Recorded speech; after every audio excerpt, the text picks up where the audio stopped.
AG ನ್ಯೂಸ್ಗೆ ಸ್ವಾಗತ. ಗುಳೇದಗುಡ್ಡ ಪಟ್ಟಣದಲ್ಲಿ ನೂತನವಾಗಿ ಆರಂಭಗೊಂಡ ನಮೋ ಸಪ್ತಗಿರಿ ಸೌಹಾರ್ದ ಸಹಕಾರಿ ಸಂಘದ ಉದ್ಘಾಟನಾ ಸಮಾರಂಭಕ್ಕೆ ಬಿಜೆಪಿಯ ಮಾಜಿ ಸಚಿವ ಬಿ ಶ್ರೀರಾಮುಲು ಆಗಮಿಸಿದ್ರು. ಈ ಸಂದರ್ಭದಲ್ಲಿ ಮಾಧ್ಯಮದವರೊಂದಿಗೆ ಮಾತನಾಡಿದ ಅವರು, ರಾಜ್ಯದಲ್ಲಿ ಮಳೆ ಕೊರತೆಯಿಂದಾಗಿ ರೈತರು ಸಂಕಷ್ಟಕ್ಕೆ ಸಿಲುಕಿದ್ದಾರೆ. ಹಲವು ಭಾಗಗಳಲ್ಲಿ ಬರದ ಪರಿಸ್ಥಿತಿ ನಿರ್ಮಾಣವಾಗ್ತಾ ಇದ್ದು ರೈತರ ಬದುಕು ದುಸ್ತರವಾಗಿದೆ. ಇಂತಹ ಸಂದರ್ಭದಲ್ಲಿ ಸರ್ಕಾರ ರೈತರ ಸಮಸ್ಯೆಗಳಿಗೆ ಸ್ಪಂದಿಸಿ ಅಗತ್ಯ ನೆರವು ಕೊಡಬೇಕು ಅಂತ ಆಗ್ರಹಿಸಿದ್ದಾರೆ. ಕಾಂಗ್ರೆಸ್ ಸರ್ಕಾರ ರೈತರ ಸಮಸ್ಯೆಗಳನ್ನು ಗಂಭೀರವಾಗಿ ಪರಿಗಣಿಸ್ತಾ ಇಲ್ಲ ಎಂದು ಆರೋಪಿಸಿದ ಅವರು, ರೈತರ ಗೋಳು ಕೇಳಲು ಸರ್ಕಾರಕ್ಕೆ ಸಾಧ್ಯವಾಗ್ತಾ ಇಲ್ಲ. ಇಂತಹ ಭ್ರಷ್ಟ ಸರ್ಕಾರ ನಮ್ಮ ರಾಜ್ಯಕ್ಕೆ ಬೇಕೇ ಎಂದು ಪ್ರಶ್ನೆ ಮಾಡಿದ್ದಾರೆ.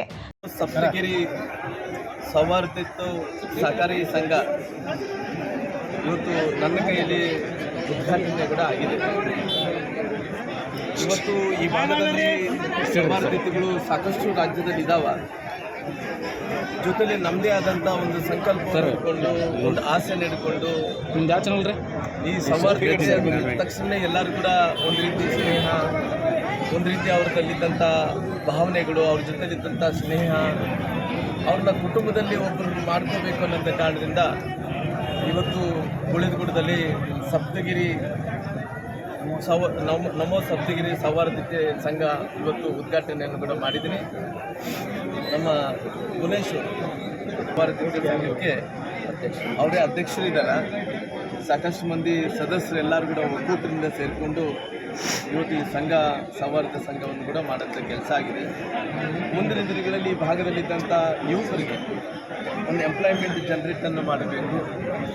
ಜೊತೆಲಿ ಸಾಕಷ್ಟು ಮಂದಿ ಸಣ್ಣ ಸಣ್ಣ ವ್ಯಾಪಾರಸ್ಥರಿಂದರು ಅವರೆಲ್ಲರೂ ಕೂಡ ಸೌಹಾರ್ದತೆ ಮೂಲಕ ಅವರಿಗೆ ಸಹಾಯವನ್ನು ಮಾಡಬೇಕು. ಜೊತೆಲಿ ಅವರೆಲ್ಲರೂ ಕೂಡ ಒಂದು ಸೇವಿಂಗ್ಸ್ ಅಭ್ಯಾಸವನ್ನು ಮಾಡಬೇಕನ್ನೋಂಥ ಕಾರಣ ಇದಕ್ಕೆಲ್ಲ ಸ್ಫೂರ್ತಿ ಭಾಳಷ್ಟು ಮಂದಿ ಸೌಹಾರ್ದತೆಯಲ್ಲಿ ಸಾಕಷ್ಟು ಮಂದಿ ಹಿರಿಯರೆಲ್ಲರೂ ಕೂಡ ಕಷ್ಟಪಟ್ಟು ಭಾಳಷ್ಟು ಸಹಾಯ ಮಾಡಿ ಇವತ್ತು ಸೌಹಾರ್ದತೆ ಅಂದ ತಕ್ಷಣ ವಿಶ್ವಾಸವನ್ನು ಕೂಡ ಮೂಡಿಸ್ಕೊಳ್ಳೋಂಥ ಕೆಲಸ ಆಗಿದೆ. ಜೊತೆಲಿ ಪ್ರಧಾನಮಂತ್ರಿಗಳು ಕೂಡ ಸಾಕಷ್ಟು ಈ ಸೌಹಾರ್ದತೆಗಳಿಗೆ ಭಾಳಷ್ಟು ಸಹಾಯವನ್ನು ಕೂಡ ಸಹಕಾರವನ್ನು ಕೂಡ ಕೊಡುವಂಥ ಕೆಲಸ ಆಗ್ತದೆ. ಹಾಗಾಗಿ ಇವತ್ತು ಅಮಿತ್ ಶಾ ಅವರು ಕೂಡ ಸಾಕಷ್ಟು ಸೌಹಾರ್ದತೆಗಳಿಗೆ ಸಹಕಾರವನ್ನು ಕೊಡುವಂಥ ಕೆಲಸ ಆಗ್ತಾಯಿದೆ. ಹಾಗಾಗಿ ಇವತ್ತು ಸೌಹಾರ್ದತೆಯನ್ನು ಇವತ್ತು ಉದ್ಘಾಟನೆಯನ್ನು ಕೂಡ ಮಾಡೋಂಥ ಕೆಲಸ ಮಾಡಿದ್ದೇನೆ. ರಾಜ್ಯದಲ್ಲಿ ಕಾಂಗ್ರೆಸ್ನವರು ಅವ್ರನ್ನ ಸಮರ್ಥನೆ ಮಾಡ್ಬೋದು.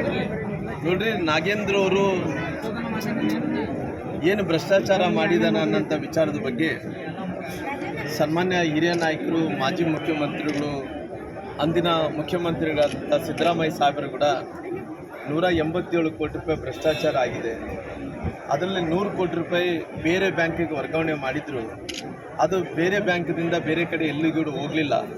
87 ಕೋಟಿ ಮಾತ್ರ ಭ್ರಷ್ಟಾಚಾರ ಆಗಿದೆ ಅನ್ನೋಂಥ ಮಾತು ಅಂದಿನ ಹಣಕಾಸಿನ ಮಂತ್ರಿಗಳಾಗಿ ಅನುಭವ ಇದ್ದಂಥವ್ರು, ಅನೇಕ ಬಾರಿ ಸಚಿವರಾದಂಥವ್ರು, ಅನೇಕ ಬಾರಿ ಮುಖ್ಯಮಂತ್ರಿಗಳಾದಂಥವರು ಅವರೇ ಸದನದಲ್ಲಿ ಒಪ್ಕೊಂಡಿದ್ರು. ಒಪ್ಕೊಂಡ ನಂತರ ಅವರು ಏನಾಯಿತು, ಅವರು ರಾಜೀನಾಮೆಯನ್ನು ಕೊಡಬೇಕಾಯಿತು. ರಾಜೀನಾಮೆಯನ್ನು ಕೊಟ್ಟ ನಂತರ ಅವರು ಜೈಲಿಗೆ ಹೋಗಬೇಕಾಗಿತ್ತು. ಜೈಲಿಗೆ ಹೋಗಿ ಪುನಃ ವಾಪಸ್ ಕೂಡ ಬಂದು ಇವತ್ತು ಅವರು ಶಾಸಕರಾಗಿ ಮುಂದುವರಿತಾ ಇದ್ದಾರೆ. ಈ ಸರ್ಕಾರ ಹೆಂಗಾಗಿದೆ ಅಂದ್ರಿಗಿನ ಇವತ್ತು ಸದನದಲ್ಲಿ ಮುಖ್ಯಮಂತ್ರಿಗಳು ಸಮರ್ಥನೆ ಮಾಡ್ಕೊತಾ ಇದ್ದಾರೆ. ಇವತ್ತು ಸಾಕಷ್ಟು ಮಂದಿ ಬಡವರ ಮಕ್ಕಳ ಭವಿಷ್ಯ ಅಂದ್ರಿಗಿನ ಎಸ್ ಸಿ ಮಕ್ಕಳು ಎಲ್ಲಿ ಹೋಗ್ತಾರೆ. ಭಾಳಷ್ಟು ಮಂದಿ ತಾಯಂದ್ರೆಲ್ಲರೂ ಕೂಡ ಈ ಸ್ಕಾಲರ್ಶಿಪ್ಗಳ ಮೇಲೆ ಅವಲಂಬಿತರಾಗಿರ್ತಾರೆ. ಮಕ್ಕಳು ಓದ್ಕೊತಾ ಇದ್ದಾರೆ ಅಂದ್ರಿಗಿನ ಸರ್ಕಾರ ಸಪೋರ್ಟ್ ಮಾಡ್ತಾ ಇದೆ ಅಂತೇಳಿ ತಿಳ್ಕೊಂಡಿರ್ತಾರೆ.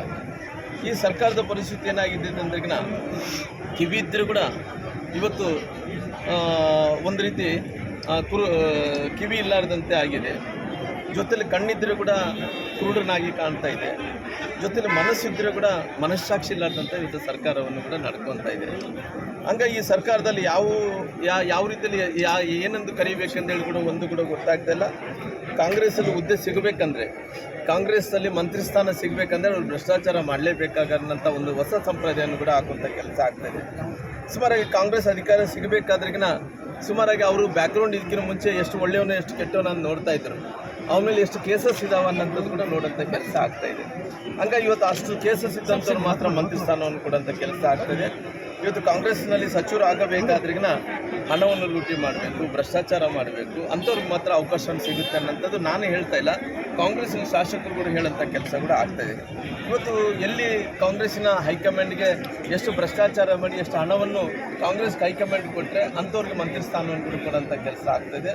ಇವತ್ತು ನಾಗೇಂದ್ರ ಅವರು ಇವೆಲ್ಲ ಕೂಡ ನಾನು ಹೇಳಂಥ ಮಾತು ಇಷ್ಟೇ, ಅವರೆಲ್ಲವನ್ನು ಕೂಡ ಮಾಡಿ ಹೈಕಮಾಂಡ್ಗೆ ಮುಗಿಸಿ ಮತ್ತೆ ಮಂತ್ರಿ ಆಗುವಂಥ ಕೆಲಸ ಕೂಡ ಆಗಿದೆ. ಹಂಗಾಗಿ ಇವತ್ತು ಎಲ್ಲ ರೀತಿಯಲ್ಲೂ ಕೂಡ ಜಗತ್ತಿನ ಜನರು, ದೇಶದ ಜನರು, ರಾಜ್ಯದ ಜನರು ಸೂಕ್ಷ್ಮವಾಗಿ ಕೂಡ ಗಮನಿಸುವಂಥ ಕೆಲಸ ಮಾಡ್ತಾಯಿದೆ. ನಮ್ಮ ಒತ್ತಾಯ ಒಂದೇ ಒಂದು, ನಾಗೇಂದ್ರ ಅವರು ರಾಜೀನಾಮೆ ಮಾಡಬೇಕು. ಭಾರತೀಯ ಜನತಾ ಪಾರ್ಟಿ ಎಲ್ಲಿ ತನಕ ನಾಗೇಂದ್ರ ಅವರು ರಾಜೀನಾಮೆ ಕೊಡೋಣ ಅಲ್ಲಿ ತನಕ ಉಗ್ರವಾದಂಥ ಹೋರಾಟ ಮಾಡ್ತಾರೆ. ನಮ್ಮ ಶಾಸಕರೆಲ್ಲರಿಗೂ ಸದನದಲ್ಲಿ ಹೊರಗಡೆ ಹೋರಾಟ ಮಾಡ್ತಾರೆ. ನಮ್ಮ ಪಕ್ಷದ ಕಾರ್ಯಕರ್ತರೆಲ್ಲರೂ ಕೂಡ ಇಡೀ ರಾಜ್ಯದಾದ್ಯಂತ ಹೋರಾಟವನ್ನು ಮಾಡ್ತಾ ಇದ್ದಾರೆ. ಇಂಥ ಭ್ರಷ್ಟ ಮಂತ್ರಿಯನ್ನು ಮುಂದುವರಿಬಾರ್ದು ಅನ್ನೋಂಥ ಕಾರಣದಿಂದ ಇವತ್ತು ಇಡೀ ರಾಜ್ಯದಾದ್ಯಂತ ಭಾರತೀಯ ಜನತಾ ಪಾರ್ಟಿ ಕಾರ್ಯಕರ್ತರು ಹೋರಾಟವನ್ನು ಮಾಡ್ತಾರೆ. ಮುಂದಿನ ದಿನಗಳಲ್ಲಿ ಇದ್ರ ಬಗ್ಗೆ ಆಲ್ರೆಡಿ ನಾವು ಕೆಲವೊಂದು ತೀರ್ಮಾನಗಳನ್ನು ತಗೊಂಡಿದ್ದೀವಿ. ಇದಕ್ಕೆ ಇಲ್ಲಿಯೇ ಬಿಡಬಾರ್ದು ಅನ್ನೋಂಥ ಕಾರಣದಿಂದ ಮುಂದಕ್ಕೆ ಪಾದಯಾತ್ರೆ ಮಾಡಬೇಕನ್ನೋಂಥ ವಿಚಾರದಲ್ಲಿ ನಮ್ಮ ಅಧ್ಯಕ್ಷರು ಆಲ್ರೆಡಿ ನಮ್ಮೆಲ್ಲರಿಗೂ ಸ್ಪಷ್ಟೀಕರಣ ಕೊಟ್ಟಿದ್ದಾರೆ, ಯಾವಾಗ ಮಾಡಬೇಕು, ಏನು ಮಾಡಬೇಕಂತೇಳಿ. ಹಿರಿಯ ನಾಯಕರು ಹೈಕಮಾಂಡ್ ಜೊತೆ ಕೂಡ ಮಾತಾಡ್ತಾ ಇದ್ದಾರೆ. ತಕ್ಷಣ ಇವತ್ತು ನಾಳೆ ಒಳಗಡೆ ಅವರು ಅಂತಿಮವಾದಂಥ ತೀರ್ಮಾನ ತಗೊಂಡು ಮಾಧ್ಯಮಗಳಿಗೆ ತಮ್ಮ ತಿಳಿಸುವಂಥ ಕೆಲಸ ನಮ್ಮ ಅಧ್ಯಕ್ಷರು ಮಾಡ್ತಾರೆ. ಇಷ್ಟೆಲ್ಲ ಆರೋಪದ ಹೊರತಾಗಿ ಕೂಡ ಅವರಿಗೆ ಸಚಿವ ಸ್ಥಾನ ಕೊಡ್ತಾ ಇದ್ದಾರೆ. ಅದರ ಹಿಂದೆ ಎಲ್ಲ ಒಂದು ಕಡೆ ಬಿ ನಾಗೇಂದ್ರ ಅವರೇ ಕೂಡ ಇನ್ನು ಬ್ಲ್ಯಾಕ್ ಮೇಲ್ ಮಾಡಿದ್ದಾರೆ. ಯಾಕಂದರೆ ಇದರಲ್ಲಿ ಸುಮಾರು ಜನ ಕಾಂಗ್ರೆಸ್ನವ್ರದ್ದು ಪಾಲಿದೆ. ಮುಖ್ಯವಾಗಿ ಅವರು ಇವಾಗ ಹೇಳಿದಲ್ರಿ, ಅವ್ರ ಟ್ರ್ಯಾಕ್ ರೆಕಾರ್ಡು ಹೈಕಮಾಂಡ್ಗೆ ಎಷ್ಟು ಹಣವನ್ನು ಕಳಿಸಿದ್ವಿ ಅನ್ನೋಂಥದ್ದು ನೋಡ್ತಾರೆ. ಅವ್ರ ಟ್ರ್ಯಾಕ್ ರೆಕಾರ್ಡು ಏನಂದ್ರೆ ಅವ್ರಿಗೆ ಎಷ್ಟು ಕೇಸ್ಗಳಿದಾವೆ ಅನ್ನೋಂಥದ್ದು ನೋಡ್ತಾರೆ. ಎಷ್ಟು ಭ್ರಷ್ಟಾಚಾರ ಮಾಡಿ ಹೈಕಮಾಂಡ್ಗೆ ಎಷ್ಟು ಕಳಿಸಿದ್ದಾರೆ ಅನ್ನೋಂಥ ಟ್ರ್ಯಾಕ್ ರೆಕಾರ್ಡ್ ನೋಡ್ತಾರೆ. ಆಗಲಿ ಇವತ್ತು ಪ್ರಾಮಾಣಿಕರಾಗಬೇಕಾದ್ರಿಗಿನ ಇದೇ ಸಮುದಾಯದಲ್ಲಿದ್ದಂಥವ್ರು ಭಾಳಷ್ಟು ಮಂದಿ ಇದ್ದಾರಲ್ಲ, ಅವ್ರನ್ನ ಮಂತ್ರಿಗಳಾಗಿ ಮಾಡ್ಬೋದಿತ್ತಲ್ಲ, ಇವನ್ನ ಯಾಕೆ ಮಾಡಿದಾರ?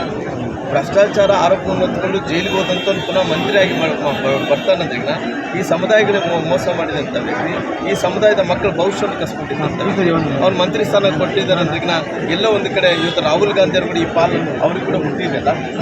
ಹಂಗಾಗಿ ರಾಹುಲ್ ಗಾಂಧಿಯವರು, ನಂತರ ಪ್ರಿಯಾಂಕಾ ಗಾಂಧಿಯವರು, ಅವರು ಯಾರು ನಮ್ಮ ಉಸ್ತುವಾರಿಗಳಂತ ತಮಿಳುನಾಡಲ್ಲಿ ಕೇರಳದಲ್ಲಿದ್ದಂಥ ವೇಣುಗೋಪಾಲ್ ಅವರು, ಅವರೆಲ್ಲರೂ ಕೂಡ ಪಾಲುದಾರ ಆಗಿರೋ ಕಾರಣ ಇವನಿಗೆ ಮಂತ್ರಿ ಸ್ಥಾನವನ್ನು ಕೊಡೋಂಥ ಕೆಲಸ ಆಗಿದೆ. ಅವನೇನು ಹೇಳ್ತಾನೆ, ಇವತ್ತು ನಾನು ಬಾಯಿ ಬಿಟ್ಟರೆ ಇವರೆಲ್ಲರೂ ಜೈಲಿಗೆ ಹೋಗ್ತಾರೆ.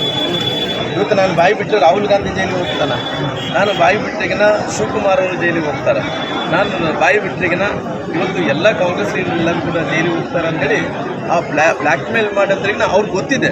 ಇವತ್ತು ಆಂಧ್ರ ಪ್ರದೇಶ ತೆಲಂಗಾಣಗೆ ಅವ್ರು ಹಣ ಕಳಿಸಿದ್ದಾನೆ. ಅಲ್ಲಿ ಚಂದ್ರಶೇಖರನ್ ಅಂತ ಒಬ್ಬ ಮುಖ್ಯಮಂತ್ರಿಗಳಿದ್ದಾರೆ. ರೇವಂತ್ ರೆಡ್ಡಿ ಅವನು ಜೈಲಿಗೆ ಹೋಗ್ತಾನೆ. ಇವರೆಲ್ಲ ಕೂಡ ಸುಮಾರಿಗೆ 1000 ಅಕೌಂಟ್ಗಳಿಗೆ ಹಾಕಿದ್ದಾರೆ. ಈ 1000 ಅಕೌಂಟ್ಗಳಿಗೆ ಏನು ಹಾಕಿದ್ದಾರೆ ಅವನು ಹಣ, ಅವನೇನು ಮಾಡ್ತಾ ಇದ್ದಾನೆ, ಯಾರೋ ಒಬ್ಬರನ್ನ ಹಿಡ್ಕೊಂಡು ಅವನಿಂದ ರಿಕವರಿ ಮಾಡಿ ಆ ಹಣನೇ ಈ ಹಣ ಅಂತ ನೋಡ್ಸೋಕೆ ಹೋಗ್ತಾರೆ. ಹಂಗಲ್ಲ, ಎಲ್ಲಿ 1000 ಅಕೌಂಟ್ಗಳಿಗೆ ಹೋಗಿದ್ದಾವೆ. ನಾಗೇಂದ್ರ ಅಕೌಂಟ್ ಕೂಡ 1.5 ಕೋಟಿ 2 ಕೋಟಿ ಹೋಗಿದೆ. ಅವ್ರ ಹೆಣ್ಮಕ್ಳ ಅಕೌಂಟಿಗೆ ಅವ್ನು ಹೋಗಿದೆ. ಅದೇ ರೀತಿಯಲ್ಲಿ ಆಂಧ್ರ ಪ್ರದೇಶಕ್ಕೆ, ತಮಿಳುನಾಡು, ಇದು ತೆಲಂಗಾಣಕ್ಕೆ ಹೋಗಿದೆ. ಆ ಅಕೌಂಟ್ಗಳಿಂದ ಎಲ್ಲಿಂದ ಹೋಗಿದ್ದಾವೋ ಅಲ್ಲಿಂದ ಬರಬೇಕಾಗ್ತಾವೆ. ನಾವು ಫಸ್ಟ್ ಆಫ್ ಆಲ್ ಹಣ, ಸರ್ಕಾರದ ಹಣನೇ ಭ್ರಷ್ಟಾಚಾರ ಮಾಡೋದು ತಪ್ಪು. ಇವನಿಗೆ ಎಷ್ಟು ಸ್ವಾತಂತ್ರ್ಯ ನೋಡಿ, ಎಷ್ಟು ಧೈರ್ಯ ನೋಡಿ. ಅದು SC ಮಕ್ಕಳಿಗೆ ಹಣವನ್ನೇ ಇವತ್ತು ಕೈ ಹಾಕಿದ್ದಾನಂದ್ರಿನ ಇವ್ನು ಎಷ್ಟು ಸಪೋರ್ಟ್ ಇದ್ರೆ ಮಾತ್ರ ಇವನು ಕೈ ಹಾಕಿರ್ತಾನೆ. ಇದೆಲ್ಲ ಕೂಡ ಹೈಕಮಾಂಡ್ ರಾಹುಲ್ ಗಾಂಧಿ ಅವರು ಇನ್ವಾಲ್ವ್ಮೆಂಟ್ ಆಗಿರೋ ಕಾರಣ ಈ ದೊಡ್ಡ ಭ್ರಷ್ಟಾಚಾರ ಆದಂಥ ಕೆಲಸ. CM ಅವ್ರ ಪಾಲು ಇದೆ ಅಂತ ನಂಗೆ ಆಗ್ತದೆ ನೋಡಿ. CM ಅವ್ರ ಪಾಲು ಇದೆ, ಇವತ್ತು ಹೈಕಮಾಂಡಿನ ಪಾಲು ಕೂಡ ಇದೆ. ಇದರಲ್ಲಿ ಹೇಳಿದಲ್ಲ, ಅವ್ರ ಬ್ಯಾಕ್ಗ್ರೌಂಡೇ ಇವತ್ತು ಹೈಕಮಾಂಡ್ಗೆ ಎಷ್ಟು ರೊಕ್ಕ ಕೊಟ್ಟರೆ ಅಷ್ಟು ಅವ್ರಿಗೆ ಗಟ್ಟಿ ಆದಂತೆ. ಸರ್, ಈಗ ಲಾಲ್ಬಾಗ್ ಸುರಂಗ ಮಾರ್ಗ ಮಾಡ್ತಾ ಇದ್ದಾರೆ ಬೆಂಗಳೂರಿಗೆ. ಮೊನ್ನೆ 21ನೇ ತಾರೀಕು ಸಚಿವ ಸಂಪುಟ ನಿರ್ಧಾರ ಮಾಡಿದ್ದಾರೆ. ಅದರಿಂದ ಅವರು ನಮ್ಮ ಈ ಗುಂಡಿಗಳು ಬಿದ್ದಾವೆ, ಬೆಂಗಳೂರು ಬಿಟ್ಬಿಡೋಣ, ಬೆಂಗಳೂರು ಅಂತ ಹಾಳಾಗ್ಬಿಟ್ಟೈತೆ, ಸತ್ಯನಾಶ ಆಗ್ಬಿಟ್ಟೈತೆ, ಏನು ಉಳಿದಿಲ್ಲ. ಆ ಗುಂಡಿಗಳು ಬಿದ್ದನ್ನ ಪ್ಯಾಚಪ್ ಹಾಕೋಕ್ಕಾಗ್ತಾ ಇಲ್ಲ. ಗ್ರೇಟರ್ ಬೆಂಗಳೂರು ಅಂತ ಮಾಡಿದಾರ. ಇವತ್ತು IT-BT ಕಂಪ್ನಿಗಳು ಎಷ್ಟು ಸಫರ್ ಆಗ್ತಾ ಇದ್ದಾವೆ. IT-BT ಕಂಪ್ನಿಗಳು ಎಲ್ಲರೂ ಕೂಡ ಭಾಳಷ್ಟು ಮಂದಿ ದೊಡ್ಡವರೆಲ್ಲರೂ ಕೂಡ ನಮಗೆ ಅವಕಾಶ ಕೊಟ್ಟರೆ ನಾವೇ ಪ್ಯಾಚ್ ಹಾಕ್ಕೊಂತೀವಿ ಅಂತ ಇದ್ದಾರೆ. ಇವತ್ತು ಎಲ್ಲ ಜಿಲ್ಲಾಗಳಲ್ಲಿ, ಎಲ್ಲ ತಾಲೂಕುಗಳಲ್ಲಿ ಒಂದು ಅಭಿವೃದ್ಧಿ ಕೆಲಸಗಳು ಆಗ್ತಾ ಇಲ್ಲ. ಹಣಕಾಸಿನ ಪರಿಸ್ಥಿತಿ ದಿವಾಳಿ ಹೆಚ್ಚೋಗಿದೆ. ಇವತ್ತು ಏನು ಹೇಳ್ತಾ ಇದ್ದಾರೆ, ಇವತ್ತು ನಾವು ಸುರಂಗ ಮಾರ್ಗ ಮಾಡ್ತೀವಿ ಅಂತಾರೆ. ಇದರಿಂದ ಏನು ಲಾಭ? ಸುರಂಗ ಮಾರ್ಗ ಮಾಡೋದ್ರಿಂದ ಟ್ರಾಫಿಕ್ ಅಲ್ಲ, ರೈಟ್ ಸುರಂಗ ಮಾರ್ಗ ಮಾಡಬೇಕು. ನಿನ್ನ ಆರ್ಥಿಕ ಶಕ್ತಿನೇ, ನಿನ್ನ ಆರ್ಥಿಕ ಸಂಪನ್ಮೂಲ ಇಲ್ಲಾರ್ದಂಥ ಟೈಮಲ್ಲಿ ಸುರಂಗ ಮಾರ್ಗ ಮಾಡಿ ಅದರಿಂದ ಕಮಿಷನ್ ಹೊಡೆಯೋಕ್ಕೆ ಪ್ರಯತ್ನ ಮಾಡ್ತಾ ಇದ್ದಾರೆ. ಅದರಿಂದ 30% 40% ಕಮಿಷನ್ ಹೊಡೆಯೋ ಸಲುವಾಗಿ ಈ ಸುರಂಗ ಮಾರ್ಗ ಮಾಡ್ತಾ ಇದ್ದಾರೆ. ಇದರಿಂದ ಸದ್ಯಕ್ಕಂತೂ ನಮ್ಮ ರಾಜ್ಯಕ್ಕೆ ಯಾವುದೇ ಲಾಭ ಇಲ್ಲ. ಇವತ್ತು ಸುರಂಗ ಮಾರ್ಗ ಮಾಡಿದಂದ್ರೆ ಟ್ರಾಫಿಕ್ ಕಡಿಮೆ ಆಗುತ್ತೆ. ನಿನ್ನ ಸಂಪನ್ಮೂಲ ಇಲ್ಲಾರ್ದಂಥ ಟೈಮಲ್ಲಿ ಯಾವ ರೀತಿ ಸುರಂಗ ಸಾಕಷ್ಟು ಭ್ರಷ್ಟಾಚಾರಕ್ಕೆ ಪ್ರೋತ್ಸಾಹ ಕೊಡ್ತಾ ಇದ್ದಾರೆ. ಅವರ ಟ್ರ್ಯಾಕ್ ರೆಕಾರ್ಡ್ ಚೆಕ್ ಮಾಡೋಂಥ ಕೆಲಸ ಮಾಡ್ತಾ ಇಲ್ಲ. ಹೈಕಮಾಂಡ್ಗೆ ಸ್ಥಾನವನ್ನು ಬಳಸ್ತಾ ಇದ್ದಾರೆ, ನೋಡ್ತಾ ಇಲ್ಲ. ಇವತ್ತು ಎಷ್ಟು ಭ್ರಷ್ಟಾಚಾರ ಮಾಡಿ ಇವತ್ತು ಎಷ್ಟು ಸುಟ್ಕೇಸ್ಗಳನ್ನು ಹೈಕಮಾಂಡ್ ಕೊಡ್ತಾರೆ ಅಂಥವ್ರಿಗೆ ಒಂದು ಸ್ಥಾನವನ್ನು ಕೊಡೋಂಥ ಕೆಲಸ ಆಗ್ತದೆ.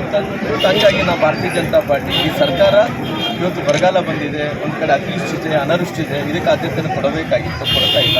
ಕೇವಲ ಭ್ರಷ್ಟಾಚಾರ ಮಾಡಿದಂಥ ವ್ಯಕ್ತಿಗಳನ್ನ ಪ್ರೊಟೆಸ್ಟ್ ಅವ್ರನ್ನ ಕಾಪಾಡುವಂಥ ಕೆಲಸ ಈ ಸರ್ಕಾರ ಮಾಡ್ತಾ ಇದೆ. ರಾಜೀನಾಮೆ ಪಾದಯಾತ್ರೆ ನೋಡಿರಿ, ಆಲ್ರೆಡಿ ನಮ್ಮ ಹಿರಿಯ ನಾಯಕರಾದಂಥ ಸನ್ಮಾನ್ಯ ವಿರೋಧ ಪಕ್ಷ ನಾಯಕರಾದಂಥ ಅಶೋಕ್ ಅಣ್ಣನವರು ಸದನದಲ್ಲಿ ಕೂಡ ಸಂಕಷ್ಟದಲ್ಲಿದ್ದಾರೆ. ಅವ್ರಿಗೆ ಪರಿಹಾರ ಹಣವನ್ನು ಘೋಷಣೆ ಮಾಡೋಂಥ ಕೆಲಸ ಮಾಡಿರಿ. ನಿಮ್ಮ ಮಂತ್ರಿಗಳು ಎಲ್ಲೆಲ್ಲಿದ್ದಾರೆ ಅವರೆಲ್ಲರೂ ಕೂಡ ಹೋಗಿ ವೀಕ್ಷಣೆ ಮಾಡೋಂಥ ಕೆಲಸ ಮಾಡಿ. ಆತ್ಮಹತ್ಯೆಗಳು ಮಾಡ್ಕೊತಾ ಇದ್ದಾರೆ, ಅಂಥವ್ರನ್ನ ಧೈರ್ಯವನ್ನು ತುಂಬುವಂಥ ಕೆಲಸ ಮಾಡಿ. ಇವತ್ತು ಇವೆಲ್ಲ ಕೂಡ ಹಣ ಇಲ್ಲ ಅಂತೇಳಿ ಯಾರು ಕೂಡ ಹೋಗ್ತಾ ಇಲ್ಲ. ಸುಮ್ಮನೆ ಏನೋ ಗೆದ್ದಾರ ಅಂತೇಳಿ ಇವತ್ತು ಯಾರು ಕೂಡ ಕ್ಷೇತ್ರದಲ್ಲಿ ಹೋದ್ರೆ ಜನರು ಕಲ್ಲುಗಳು ಕೊಂಡು ಹೊಡೆಯುವಂಥ ಪರಿಸ್ಥಿತಿಯಲ್ಲಿದ್ದಾರೆ.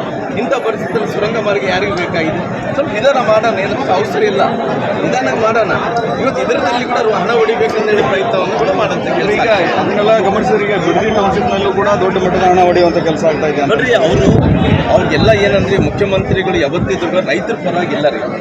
ರೈತರು ಜಮೀನಿಗೆ ಯಾವ ರೀತಿಯಲ್ಲಿ ಬೇಲೆ ಹಾಕ್ಬೇಕಲ್ಲಂತ ಮನುಷ್ಯ. ಅವ್ರು ರಿಯಲ್ ಎಸ್ಟೇಟ್ ಬಂದಿರಿ.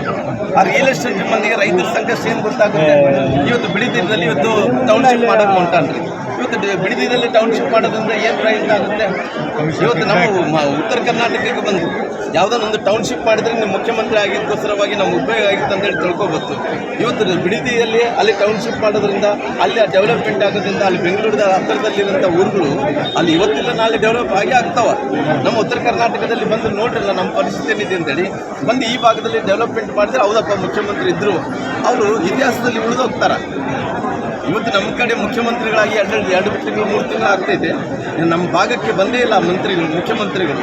ಇವತ್ತು ಮಂತ್ರಿಗಳು ಯಾರು ಬರ್ತಾ ಇದ್ದಾರೆ. ಅತಿವೃಷ್ಟಿ ಅನಾವೃಷ್ಟಿದೆ, ಸಾಕಷ್ಟು ಮಂದಿ ಜಾನುವಾರುಗಳು ಇವತ್ತು ಎಲ್ಲರೂ ಕೂಡ ಹೊಲಗದ್ದೆಗಳನ್ನು ಕಳ್ಕೊಂಡಿದ್ದಾರೆ. ಅವ್ರ ಸಂಕಷ್ಟದಲ್ಲಿದ್ದಂಥ ರೈತರಿಗೆ ಸ್ಪಂದನೆ ಮಾಡೋಕ್ಕಾಗ್ತಾ ಇಲ್ಲ. ಬಿಡಿದಿ ಡೆವಲಪ್ಮೆಂಟ್ ಮಾಡಿದ್ರೆ ಇವತ್ತಿನ ನಾಳೆ ಆಗುತ್ತೆ. ಟೌನ್ಶಿಪ್ ಮಾಡೋದಿದ್ರೆ ನಮ್ಮ ಕಡೆ ಬರಲಿಲ್ಲ. ಈಗ 10 ವರ್ಷದ ಹಿಂದೆ ಎಕರೆಗೆ 12 ಕೋಟಿ ರೂಪಾಯಿ ಅಂತ ಹೇಳಿದ್ರು, ಈಗ 2 ಕೋಟಿ ಕೊಡ್ತಾ ಇದ್ದಾರೆ ಅಂತಂದು ಕುಮಾರಸ್ವಾಮಿ ಅವರು ನೋಡಿ, ಎಲ್ಲ ಕೂಡ ರಿಯಲ್ ಎಸ್ಟೇಟ್ ಅಂದಿದ್ದಾರೆ. ಅವ್ರ ಕಾನ್ಸಂಟ್ರೇಷನ್ನು ಮುಖ್ಯಮಂತ್ರಿಗಳಾದ ನಂತರ ಮೊದಲನೇದು ಆದ್ಯತೆ ಅವ್ರಿಗೆ ರಿಯಲ್ ಎಸ್ಟೇಟ್ ಬಿಟ್ಟರೆ ಬೇರೆ ಯಾವುದಿಲ್ಲ. ಅವ್ರನ್ನ ಏನ್ರಿ ಇವತ್ತು ಅವ್ರನ್ನ ಹೆಂಗೆ ಕರೀತಾರ? ಮುಖ್ಯಮಂತ್ರಿಗಳಾದಂಥ ಶಿವಕುಮಾರ್ ಅವ್ರನ್ನ ರಿಯಲ್ ಎಸ್ಟೇಟ್ ಮುಖ್ಯಮಂತ್ರಿನೇ ಅಂತಾರೆ. ಹಾಗಿದ್ದಾರೆ ಬೆಂಗಳೂರು ಬಿಟ್ಟು ಅಲ್ಲಿಗೆ ಹೊರಗಡೆ ಬರ್ತಾ ಇಲ್ಲ ಮುಖ್ಯಮಂತ್ರಿಗಳು. ಮಳೆ ಆಗಲಾರ್ದೆ ಇವತ್ತು ಭಾಳಷ್ಟು ಕಷ್ಟದಲ್ಲಿದೆ. ಬರಗಾಲದಲ್ಲಿದೆ. ಬರಗಾಲ ಅಂತೇಳಿ ಘೋಷಣೆ ಮಾಡಿಲ್ಲ. ನಮ್ಮ ದುರ್ದೈವನೆಂದರೆ ನಮ್ಮ ತಾಲೂಕುಗಳಿಗೆ ಬರಗಾಲ ಇದೆ. ಇವತ್ತು ಬರಗಾಲ ಅಂತೇಳಿ ಘೋಷಣೆ ಮಾಡೋಕ್ಕೆ ಯಾರಿಲ್ಲ. ಯಾರು ಮಂತ್ರಿಗಳು ಯಾರಿದ್ದಾರೆ ಇವತ್ತು? ಯಾರು ಶಾಸಕರಿದ್ದಾರೆ ಇವತ್ತು? ನಮ್ಮ ಪರಿಸ್ಥಿತಿ ಇವತ್ತು ಗುಂಡಿಗಳು ಮುಚ್ಚೋಕ್ಕಾಗ್ತಾ ಇಲ್ಲ. ರಸ್ತೆಗಳೆಲ್ಲ ಕೂಡ ಹದಗೆಟ್ಟಿಗೆ ಹೋಗಿದ್ದಾವೆ. ಕುಡಿಲಿಕ್ಕೆ ನೀರಿಲ್ಲ. ರೈತರೆಲ್ಲ ಕೂಡ ಸಂಕಷ್ಟದಲ್ಲಿದ್ದಾರೆ. ಸರಿಪಡಿಸಬೇಕಾಗಿತ್ತು. ಈ ಸಿದ್ದರಾಮಯ್ಯ ಅವರು ಇದ್ದಂಥ ಸಂದರ್ಭದಲ್ಲಿ ಸಚಿವರ ಒಂದು ಕಾರ್ಯಪ್ರವೃತ್ತಿ ಆಗಿರ್ಬೋದು. ಈಗ ಮುಖ್ಯಮಂತ್ರಿಗಳಾದ 2 ಬಾರಿ ಆದಂಥ ಟೈಮಲ್ಲಿ ಚಲೋ ಅಡ್ಮಿನಿಸ್ಟ್ರೇಷನ್ ನಡೆಸಿದ್ದಾರೆ. ಅನೇಕ ಬಾರಿ ಟೈಮಲ್ಲಿ ನೇರವಾಗಿ ಘಂಟಾಘೋಷವಾಗಿ ಅಂದರೆ ಕಳಂಕಿತ ಇಲ್ಲಾರ್ದಂತೆ ಅವ್ರು ಹೇಳಿದಂಥ ಮಾತುಗಳನ್ನು ಮಾಡುವಂಥ ಕೆಲಸ ಮಾಡಿದ್ದಾರೆ. ಆದರೆ ಇವತ್ತು ಏನಾಗ್ತದೆ, ಇವತ್ತು ಮುಖ್ಯಮಂತ್ರಿಗಳು ಕ್ಲಾರಿಫಿಕೇಷನ್ ಕೊಡಲಾರಂಥ ಪರಿಸ್ಥಿತಿ ಬಂದಿದ್ದಾರೆ. ಹಾಗಾಗಿ ಅವರು ಅಡ್ಮಿನಿಸ್ಟ್ರೇಷನ್ ಇವರು ಅಡ್ಮಿನಿಸ್ಟ್ರೇಷನ್ಗೆ ಅಜಗಜಾಂತರ ವ್ಯತ್ಯಾಸ. Thank you sir. ಕಾರ್ಯಕ್ರಮದಲ್ಲಿ ಬಾಗಲಕೋಟೆಯ ಸಂಸದ ಪಿಸಿ ಗದ್ದಿಗೌಡರು, ವಿಧಾನ ಪರಿಷತ್ ಸದಸ್ಯ ಪಿಎಚ್ ಪೂಜಾರ್, ಮಾಜಿ ಶಾಸಕ ರಾಜಶೇಖರ್ ಶೀಲವಂತ, ಜೆಡಿಎಸ್ ಜಿಲ್ಲಾಧ್ಯಕ್ಷ ಹನುಮಂತ ಮಾವಿನ ಮರದ, ಸಮಾಜ ಸೇವಕರು ಆದ ರವಿ ಅಂಗಡಿ ಹಾಗೂ ಅಶೋಕ ಹೆಗಡೆ ಸೇರಿ ಹಲವು ಗಣ್ಯರು ಉಪಸ್ಥಿತರಿದ್ದರು. ನಮೋ ಸಪ್ತಗಿರಿ ಸೌಹಾರ್ದ ಸಹಕಾರಿ ಸಂಘದ ಅಧ್ಯಕ್ಷರು, ಉಪಾಧ್ಯಕ್ಷರು, ಸದಸ್ಯರು, ಸಲಹಾ ಸಮಿತಿ ಸದಸ್ಯರು, ಮಠಾಧೀಶರು ಹಾಗೂ ಊರಿನ ಗಣ್ಯರು ಕಾರ್ಯಕ್ರಮದಲ್ಲಿ ಭಾಗವಹಿಸಿದ್ರು.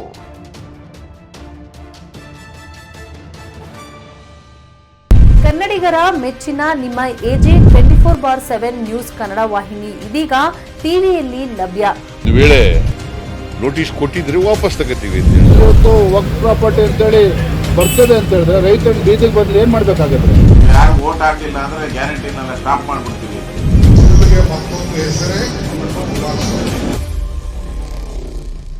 ಕರ್ನಾಟಕ ಮತ್ತು ದೇಶ ವಿದೇಶ 360 ಡಿಗ್ರಿ ಸುದ್ದಿ ಹಾಗೂ ಉತ್ತರ ಕರ್ನಾಟಕ, ಬೆಳಗಾವಿ, ಬಾಗಲಕೋಟೆ, ಧಾರವಾಡ, ಹಾವೇರಿ, ಗದಗ, ಬಿಜಾಪುರ ಜಿಲ್ಲೆಯ ಕ್ಷಣ ಕ್ಷಣದ ವಿವರವನ್ನ ಪಡೆಯುವುದಕ್ಕೆ ಎಜೆ 24/7 ನ್ಯೂಸ್ ಕನ್ನಡ ವಾಹಿನಿಯನ್ನ ಲೈಕ್ ಮಾಡಿ, ವಿಡಿಯೋಗಳನ್ನ ಶೇರ್ ಮಾಡಿ, ಕಮೆಂಟ್ ಮಾಡುವ ಮೂಲಕ ನಮ್ಮ ವಾಹಿನಿಗೆ ಸಹಕಾರ ನೀಡಿ ಮತ್ತು ಚಾನೆಲ್ ಅನ್ನ ಸಬ್ಸ್ಕ್ರೈಬ್ ಮಾಡಿ.